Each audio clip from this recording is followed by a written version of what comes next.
July 25th, 2016. So tonight I am appearing through a mirror. And there's a reason for that. I'm going to take you on a tour a little bit later. So first up, what I did today was sort of a late start to the morning, but that was alright. I'm just trying to remember what time I got up. It was probably about 8 o'clock, 9 o'clock. And then I headed out and walked around, checked out, and then wandered around, got a day pass for the transit. And so I went up to where the palaces are to get the day pass and wandered around the palaces. And then I took a bus back into the train station, and then another bus out to a little village that is just on the coast. It's maybe 2 or 3 kilometers. It's sort of part of Genova, but not really. It's its own little village, and it's quite a little.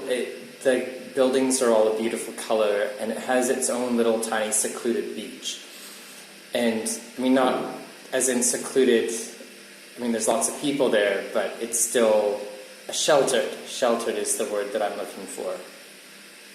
So this little sheltered beach, and it's all pebbly, like it's not a fantastic beach, aside from the fact that it is at the bottom of this little village.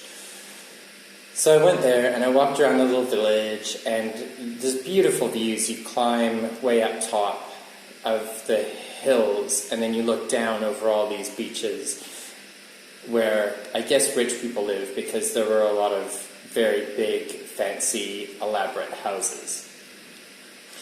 So I spent a little bit of time there, and then I went back into Genova, and then that's right. So I took the metro to the old port area and walked around the old port, and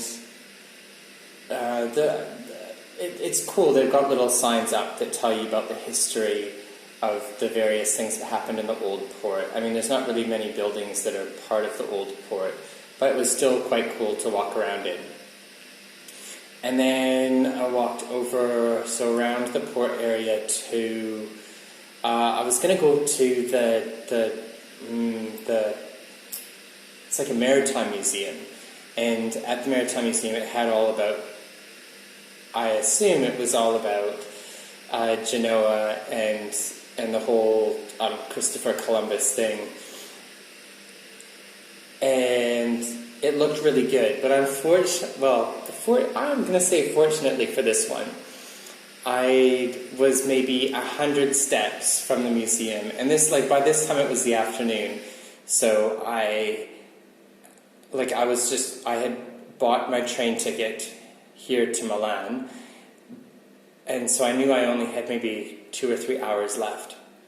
So a few hundred meters from this maritime museum, I saw a sign, and it had all-you-can-eat sushi. And I walked past the sign, I thought, oh man, I would absolutely love all-I-can-eat sushi right now.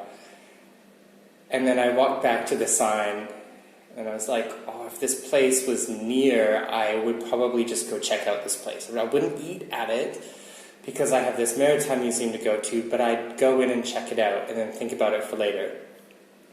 And sure enough, the sign was right outside this all-you-can-eat sushi restaurant. So I walked into the restaurant, had a look around, and it was a sushi train one, and everything on the sushi train was amazing. Like, they had everything from fruit to like a million different types of sushi. They had just everything. It was like the buffet comes to you. You just sit down and you take what you want, and it looked all really high quality, beautiful, beautiful Japanese food. So knowing that I had this maritime museum to go see, I thought, okay, I need to come back to this place. And so I left the restaurant and walked and maybe another 20, 30 meters. And I was like, no, I can't do this. And so I walked back into the restaurant and sat down.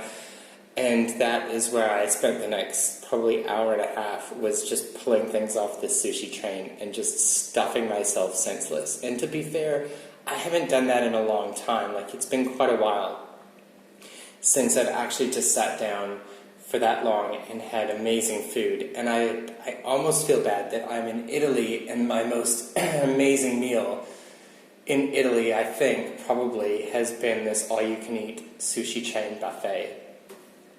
But it was so good, it was so cheap. That was the other thing. I was like, oh, it's 12 euros.